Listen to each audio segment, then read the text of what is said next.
जागतिक एड्स दिनानिमित्त आणि HIV जनजागृती माहाचा एक भाग म्हणून 4 डिसेंबर रोजी अमरावती येथे भव्य रॅलीचं आयोजन करण्यात आलं।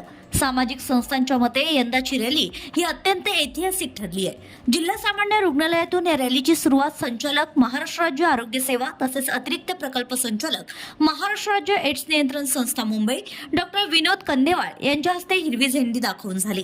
संचालकांनी सर्व सहभागींचं अभिनंदन करताना जिल्ह्यातील HIV संक्रमणाचा दर घटत असल्याचं कौतुक केलंय। युवकांचा सहभाग जनजागृतीला नवी दिशा देणारा असून सामूहिक प्रयत्नातून HIV निर्मूलन शक्य असल्याचं त्यांनी सांगितलंय। रॅलीला doctor Sushil Kumar Waghchaure, doctor Nandkishor Raut, doctor Dilip Saundale, विविध महाविद्यालयांचे प्राचार्य, वैद्यकीय अधिकारी आणि स्वयंसेवी संस्थांचे प्रतिनिधी उपस्थित होते। अमरावतीतील शासकीय खासगी रुग्णालय, वैद्यकीय महाविद्यालय, प्राथमिक आरोग्य केंद्रे, रक्तपेढ्या तसेच शहरातील विविध सामाजिक संस्था आणि क्लब यांनी सक्रिय सहभाग नोंदवलाय। शहरातील महाविद्यालयातील सुमारे 2500 विद्यार्थी देशभक्तीपर आणि आरोग्य जनजागृतीच्या घोषणांसह यावेळी सहभागी झाले।